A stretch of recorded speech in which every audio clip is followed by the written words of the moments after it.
kembali lagi di YouTube channel klikkalsel.com di program Klik Menyapa. Dengan saya Khairul Rizkon bersama Wakil Bupati Barito Kuala Bapak Haji Rahmadian Noor. Ringkas saja, sobat netizen, kita kasih tahu nih, Bapak Rahmadian Noor ini ternyata seorang mapala. Bukan mapala yang seperti kawan-kawan pikirkan. Mama papa larangan seperti lagu di Judika. Mapala dimaksud adalah mahasiswa pecinta alam. Oke, langsung aja kita ulas tanya-tanya sama beliau, sama Bapak nih. Pak, Assalamualaikum. Waalaikumsalam. Pak, kita sapa netizen dulu, Pak. Biasanya Salam kan lestari, salam lestari, betul salam lestari, Pak. Buat anggota pencinta alam se-Kalimantan Selatan, salam lestari. Salam lestari. Nah, Mantap. Berarti semangat tentang kepecinta alamannya masih melekat nih. Pak, kalau boleh tahu Bapak di Mapala mana, kampusnya kampus apa juga nih, Pak? dulu saya menjadi anggota Mapala di Fakultas Teknik Unlam. Sejak masuknya kita jadi anggota Mapala itu tahun 93. Jadi tahun pertama saya masuk kuliah tahun 93 langsung ikut latihan dasar menjadi anggota Mapala Fakultas Teknik. Tahun 93 gitu berarti saya baru 1 tahun. Hah? Baru saya satu tahun, Pak. Berarti lahirnya tahun 92. Iya, betul. Oh, Pak. iya. Salah satu motivasi Bapak saat itu, Pak, jadi tertarik masuk Mapala apa sih, Pak? Ya, saya memang dari sekolah, dari SMP, SMA, memang suka dengan kegiatan-kegiatan outdoor. Jadi Mapala itu kan identik dengan kegiatan di luar ruangan, berkemah, camping, mendaki gunung. Kebetulan kita dari SMP, SMA memang suka yang seperti itu. Waduh. Bahkan SMA saya sudah ikut organisasi pencinta alam. Oh, Sispala, Pak. Kurang lebih seperti itu. Ya. Dulu SMA-nya di mana, Pak? SMA 1 Mulorman. SMA 1 Mulorman, Pak ya. Betul. Oh, dari situ udah kenal kegiatan outdoor. Sudah suka. Pas kuliah nih ada jalurnya nih buat lebih mendalami gitu ya. Memang sudah niat. Dulu, Pak, waktu aktif di Mapala FT ya, Pak ya. Betul. Kegiatan apa, Pak, yang paling sering digandrungi, Pak? Prinsipnya saya suka seluruh kegiatan yang bersifat outdoor. Saya suka hiking, mendaki gunung. Saya suka memanjat juga. Olahraga di air juga suka. Tapi kalau di waktu Mapala itu 2 hal yang sering kita lakukan, hiking dengan memanjat dinding. Kalau wahananya, Pak, dulu di mana, Pak? Kan kalau misalnya kan sekarang yang ramai digandrungin orang untuk kegiatan alam bebas di daerah Tahura Sultan Adam Mandiangin, Pak. Apakah dulu sama juga tempatnya itu, Pak? Betul. Jadi untuk wahananya sendiri, kalau untuk panjat dinding kita bikin ada di kampus. Ya walaupun dalam bentuk yang sederhana, cuma cukuplah buat menyalurkan hobi kita memanjat. Terus kadang-kadang kalau ada waktu luang, terutama kalau ada kegiatan-kegiatan yang apa istilahnya keluar, ya kita sempatkan lah mencari tempat untuk memanjat di tebing. Salah satunya itu yang di Tahura itu. Oh, tebing Kasablanka, Pak ya? Itu ya? Lupa sudah namanya, sudah lama. ya kayaknya itu. Pak, dulu kan belum ramai transportasi. Nah, lagi zaman Bapak kuliah 93 itu naik apa, mau berangkat ke Mandianginnya gimana? Atau sempat apa? Ngoboy kah kayak orang-orang umumnya kan gitu, Pak? Ya, naik truk pernah, naik sepeda motor juga pernah. Waduh, wajib betul ya. Kawan-kawan, Wakil Bupati dulu ternyata pernah ngoboy naik buat menuju tempat main di tebing alam, hiking. Jadi masa-masa sulit pernah beliau lalui juga gitu kan, Pak. Ya. Dulu kan Mapala tuh dicitrakan mahasiswa paling lama, Pak. Nah, kalau dia apa, Bapak menggeser paradigma itu seperti apa, Pak? Mapala mahasiswa paling lama sampai sekarang rupanya masih berlaku ya istilah itu ya. Masih Di melekat, Pak waktu ya? zaman kita masih kuliah ya memang sudah ada istilah tersebut. Saya kira mungkin kenapa jadi timbul masalah apa nama istilah itu, mungkin karena anak-anak pencinta alam ini mereka kebanyakan terlalu asik dengan kegiatan-kegiatan luar. Lalu akhirnya sebagian dari mereka melupakan tugas utama mereka kuliah. Mungkin ya diantara itu. Sehingga kadang-kadang waktu maksimal 7 tahun. Dulu 7 tahun, sekarang kurang tahu. Kalau dulu 7 tahun, itu memang sampai 7 tahun baru bisa lulus kuliah. Bahkan senior-senior kita yang dulu bisa sampai kuliah bahkan sampai 20 tahun waktu belum ada pembatasan. Nah, lalu mungkin ada istilah itu. Tapi saya sendiri alhamdulillah menyelesaikan studi waktu itu di Fakultas Teknik dalam waktu 5 tahun setengah. 5 tahun setengah Pak ya? 5 tahun setengah, jadi saya selesai. Bahkan 5 tahun itu tuh sudah selesai skripsi, tinggal sidang. Cuma saya ingin memperbaiki beberapa mata kuliah yang nilainya rendah, merekos. Nah, baru kita selesai dalam 5 tahun setengah. Artinya boleh ada istilah mapala itu mahasiswa paling lama, tapi itu tergantung individunya, tergantung pribadinya. Artinya kalau dia bisa membagi waktu untuk menyalurkan minat dan hobi itu, kemudian waktu untuk dia menempuh pendidikan, saya pikir itu akan bisa berjalan dengan seiring. Bahkan sebenarnya orang-orang yang sukses sekarang, orang-orang yang banyak mendapatkan, katakanlah mudah mendapatkan akses ya di tengah masyarakat, itu coba lihat, mungkin sejarahnya dulu orang itu memang suka berorganisasi.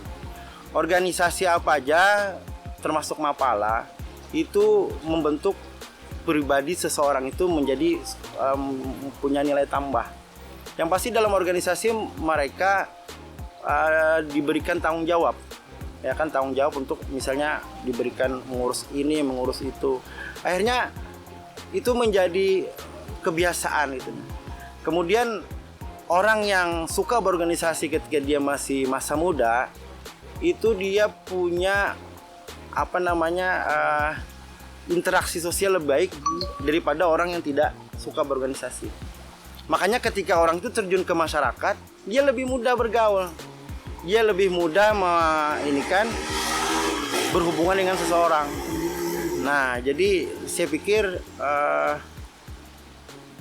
kalau kita lagi kuliah, manfaatkan aja organisasi-organisasi yang ada di kampus itu. Bagus untuk membentuk jati diri. Mental juga Pak ya? Mental juga, ya kan. Ya, yang pastinya menambah wawasan. Jadi kembali ke individunya aja.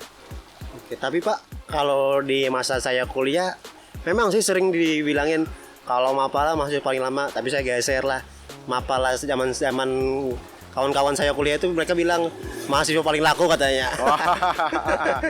Bisa juga mahasiswa paling laku ya. Mungkin karena terlalu action kan, jadi pusat perhatian gitu Pak.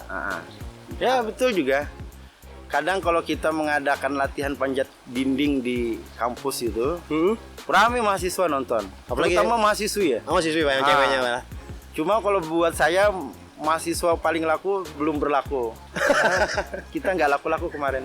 Pak, semasa aktif di Mapala, histori yang paling masih melekat sampai sekarang apa Pak? Pastinya selain latihan dasar Pak ya. Yang pasti latihan dasar ya. Karena masuk menjadi anggota Mapala di Mapala Teknik itu cukup berat. Bahkan ada hal-hal yang tidak kita duga sebelumnya itu diberikan ketika di latihan dasar. Hal yang paling saya ingat adalah ketika pengukuhan, ketika kita sudah 3 hari tidak karuan tidur. Malam terakhir tentunya tidur pulas itu kan. Ternyata pengukuhannya dilaksanakan jam 4 subuh kalau tidak salah. Jam 4 subuh di gunung, ketika kita lagi habis capeknya, ketika kita sudah pulas-pulas tidurnya, itu diceburkan ke sungai. Itu sampai sekarang saya masih terngiang-ngiang. Hal-hal yang paling tidak pernah hilang, itu yang paling berkesan. Mungkin di ceburan ke sungai itu melatih fisik kita agar cepat beradaptasi gitu Pak ya? Mungkin macam-macam ya. Yang jelas itu ritual sih. Oh ritual tradisi. Ritual. Cuma kalau kita mau ambil hikmahnya, artinya seorang anggota Mapala dia harus siap berada di kondisi apapun. Seandainya waktu itu kita tidak siap, mungkin kita bisa mungkin lemas atau apa, terjadi hal-hal yang tidak diinginkan ya. Cuma ya itu tadi, kita harus siap walaupun kondisi badan kan sangat capek waktu itu. Bayangkan 3 hari 3 malam kita tidak ada, ya tidur pun tidak ada gitu. Nah pas ketika malam terakhir dibangunkan langsung diceburkan ke sungai, gimana rasanya? Kalau sekarang saya masih ingat itu. Tapi dari situ bisa mental kita diuji, apakah bisa melatih kesabaran gitu Pak ya? Ya, hal-hal yang lain yang saya rasakan menjadi anggota Mapala ini, karena memang persaudaraan di organisasi Mapala ini boleh dibilang sangat kuat. Jadi kita berteman itu bukan cuma sekedar berteman, tapi seperti keluarga. Ketika kawan kita mengalami kesusahan, tanpa diminta pun kita punya kewajiban untuk membantu. Jadi itu yang kuat. Makanya sampai sekarang mungkin sama aja ya di Mapala-Mapala yang lain juga seperti itu. Makanya satu-satunya organisasi di mahasiswa ya di kampus yang tidak mengenal alumnus itu di Mapala. Jadi bisa dikatakan status keanggotaan Masih seumur hidup. Seumur hidup Pak? Iya. Oke. Kalau di Mapala Teknik seperti itu. Jadi sampai anggota yang pertama yang mendirikan pertama kali Mapala tahun 70 ya mungkin ya. Itu sampai sekarang masih ada dan masih menjadi anggota. Dan kalau kita ada acara misalnya teman-teman yang sudah masih aktif di kampus pasti diundang seluruhnya. Kumpul lagi. Oke. Nah, kawan-kawan. Dari sini bisa tangkap nilai solidarity, equality di Mapala itu wah super ajib lah, super kuat, super eratnya lah. Betul. Apalagi kata Bapak tadi status keanggotaannya seumur hidup, mungkin selama dia belum wafat. Status anggota Mapala seumur hidup Pak, menarik nih kayaknya untuk diulas. Jadi Pak, junior Bapak sendiri di organisasi manggilnya Bapak kah? Secara kan jabatannya sekarang sebagai wakil Bupati Kabupaten Barito Kuala gitu Pak. Gimana Pak untuk junior di sana Pak? Kebetulan memang selama menjabat ini kita agak sedikit berkurang intensitas ketemu. Cuma kadang-kadang kita ada aja ketemu mereka, entah mereka yang sowan ke sini atau saya yang ke sana. Kalau di sini ya memang kalau misalnya pas kebetulan banyak orang mungkin mereka manggil Bapak ya. Tapi kalau internal ya tetap Abang yang dipanggil.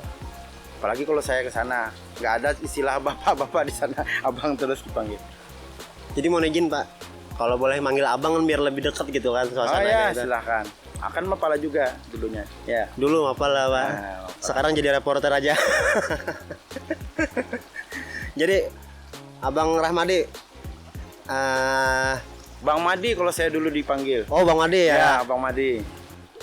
Sekarang kan menggeluti di dunia pemerintahan sebagai orang nomor 2 di Kabupaten Barito Kuala.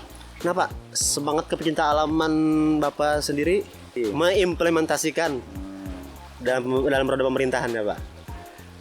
Pertama yang jelas kita dalam melakukan adaptasi di lingkungan pemerintahan itu lebih mudah.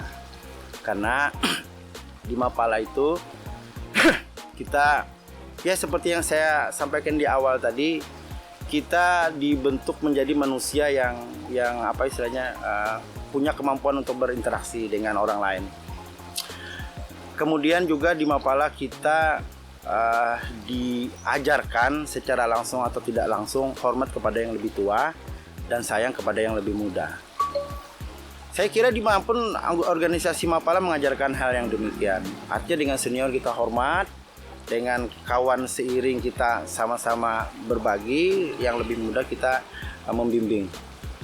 Nah, hal-hal yang seperti itu memudahkan saya ketika saya masuk di dalam lingkungan pemerintahan. Adaptasi yang kita jalani tidak begitu sulit, ya. Jadi langsung, karena bagaimanapun juga orang tua tetaplah orang tua. Serendah apapun jabatan mereka tetap sebagai orang tua. Dan kita yang muda harus bisa menempatkan posisi kita sebagai yang muda terhadap orang tua, walaupun dia penjaga sekolah sekalipun. Nah, jadi dari sisi adaptasi kita lebih enak lah, lebih cepat. Bahkan saya pikir karena saya setelah lulus kuliah, saya langsung balik kampung ke Marabahan ini, itu kita sudah banyak akrab dengan pejabat-pejabat pemerintahan yang ada di sini. Jadi hal-hal yang istilahnya adaptasi itu sangat-sangat mudah. Kemudian kalau anak mudanya Pak gimana Pak? Khususnya di kegiatan lingkungan hidup lah. Jadi di sini ada beberapa semacam komunitas ya. Di SMA 1 Marabahan itu dia ada yang dinamakan komunitas pencinta alam Tapak Barito. Kemudian kalau tidak salah di daerah Tamban juga ada. Kemudian di SMA yang lain juga ada organisasi pencinta alam. Ada juga komunitas komunitas hijau namanya itu. Jadi kumpulan orang-orang yang memang suka dengan pencinta lingkungan. Jadi ketika saya masuk ke komunikasi itu, ya pertama memang simetrinya sudah ada. Jadi sangat mudah ketika kita melakukan penyampaian, kita memakai bahasa-bahasa yang dulu kita ketika masih aktif di kampus ya. Akhirnya jalannya cepat gitu. Memang sih saya selama ini forum komunitas hijau, komunitas pecinta alam Tapak Barito lagi aktif-aktifnya di Kabupaten Barito Kuala nih. Apalagi saat ini di daerah konservasi Pulau Bakut gitu Pak. Pulau Bakut. Bisa Pak jelaskan gimana Pak aktivitas di sana saat ini Pak? Pertama kalau konservasi Pulau Bakut itu langsung di bawah Provinsi Kalimantan Selatan. Jadi kita dari sisi penyiapan lahannya, kemudian dan dukungan-dukungan yang lainnya berupa infrastruktur. Tapi kita juga terlibat anak-anak di komunitas Forum komunitas hijau juga ikut serta di dalam sana. Artinya semuanya berjalan dengan baik lah. Saya ketika pertama kali menjabat, salah satu hal yang pertama kali yang kita pikirkan adalah bagaimana menata Barito Kuala ini, khususnya Kota Marabahan ini menjadi suatu wilayah atau daerah yang tidak gersang lah, katakanlah hijau ya. Saya berprinsip bahwa Kota Marabahan ini suatu ketika tidak usahlah katakanlah dipenuhi oleh gedung-gedung pencakar langit, gedung-gedung yang tinggi, tapi cukuplah dia enak dipandang, asri, hijau, di mana-mana ada pohon-pohon untuk kita berteduh. Itu yang ini. Mungkin karena panggilan juga ya kali ya. Apa? Kita suka hal-hal yang seperti itu. Oke, nah tadi itu kawan-kawan bincang sama Wakil Bupati Barito Kuala yang dulunya aktif di organisasi pecinta alam yaitu Mapala FT ya Pak ya? Iya, Mapala FT. Kalau ini di mana sulit kita mencari penjabat yang mau diajak panas-panasan gitu ya? Dulu biasa juga kan Pak ya panas-panasan? Oh iyalah, dulu kan saya putih. Sebagai closing statementnya Pak nih, pesan untuk adik-adik Mapala se-Kalsel Pak, dan untuk para komunitas pecinta lingkungan hidup Pak, gimana Pak? Ya, buat adik-adik mahasiswa yang saat ini masih menempuh studi, saya ingin mengatakan bahwa seseorang itu ketika sukses itu banyak faktor yang melatar belakang. Tapi setidaknya ada dua hal yang harus kalian pegang. Pertama, karena kita seorang mahasiswa, pelajar, tentu kemampuan akademik jangan sampai dilupakan. Artinya ketika Anda sekolah, Anda kuliah, mampatkah masa belajar dengan baik? Artinya apa yang menjadi tugas Anda sebagai mahasiswa itu diselesaikan, dijalani dengan sebaik-baiknya. Kemudian untuk sukses tidak cuma sekedar kepintaran akademik, tapi ada yang namanya kecerdasan emosi. Jadi ada kecerdasan intelijen, ada kecerdasan emosi. Nah, kecerdasan emosi ini tidak didapat di bangku kuliah. Kecerdasan emosi ini kita dapat ketika kita berinteraksi dengan seseorang. Berinteraksi dengan seseorang itu yang paling baik didapatkan ketika kita masuk dalam suatu organisasi. Organisasi apa aja itu, mapalanya kah, forum diskusi apakah, yang penting kita berinteraksi. Nah, lebih-lebih ketika seorang menjadi anggota mapala, karena kebetulan kita anggota mapala ya, kita banyak mendapatkan nilai tambah ketika kita menjadi anggota mapala. Kita diberikan suatu tanggung jawab, kita diberikan pembentukan karakter, bagaimana kita bisa hormat kepada yang lebih tua, kemudian sayang kepada yang lebih muda. Kemudian mental juga itu diinikan. Seorang anggota mapala ketika dia berada di luar katakanlah di gunung gitu ya, tentu dia dituntut punya mental yang baik, Kemandirian juga Pak. Kemandirian juga. Nah, jadi adik-adik artinya mungkin sebagian ada yang tabu berorganisasi, itu menurut saya salah kaprah. Karena dengan berorganisasi kita bisa membentuk pribadi kita lebih baik. Pak, terakhir Pak, kawan mapala yang selevelan Bapak dan statusnya setingkat Bapak juga. Kalau setingkat mungkin banyak ya, cuma mungkin aja kita tidak tahu. Tapi yang saya tahu untuk Kalimantan Selatan, Wakil Bupati ada Mas Berry ya, Mas Berry dari Mapala Graminia, Fakultas Pertanian Unlam juga. Itu yang saya tahu, dia sekarang jadi Wakil Bupati Hulu Sungai Tengah di Barabai. Oke. Pak, boleh jadi Pak Berry nonton ini Pak, bisa disapa Pak? Oh ya, halo saudaraku Mas Berry, mana kameranya nih? Sama ya? Sini Pak, sini Pak.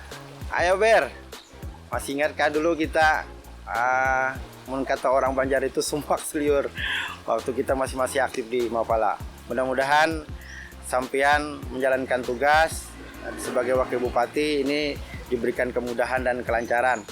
Tapi jangan lupa ya dengan kita dulu seperti apa. Kita berangkat dari mana, kita berasal dari mana. Artinya dimanapun apapun jabatannya, tetap ingat jati diri sebagai mahasiswa pecinta alam. Ya, harus itu wajib. Tadi itulah bincang-bincang kita bersama Wakil Bupati Baritokwala, Bapak Haji Rahmadianor. Mungkin next time seperti yang kata Bapak tadi, kita akan bertandang ke Bang Berry. Bang Berry ya? Berry Purkon. Berry Nahdian Purkon itu ya? Berry Nahdian Purkon yang saat ini menjabat sebagai Wakil Bupati Hulu Sungai Tengah. Bisalah nanti kita coba bagi pengalaman, berbagi cerita, ya biarlah generasi muda bisa menyerap pengalamannya. Oke Pak, terima kasih banyak. Oke. Terakhir Pak, kita sapa dulu Pak. Bapak yang pandu Pak ya? Caranya gimana? Salam lestari kayak tadi Pak. Oh iya. Salam lestari. Salam lestari, salam berpikir positif. Iya. Assalamualaikum.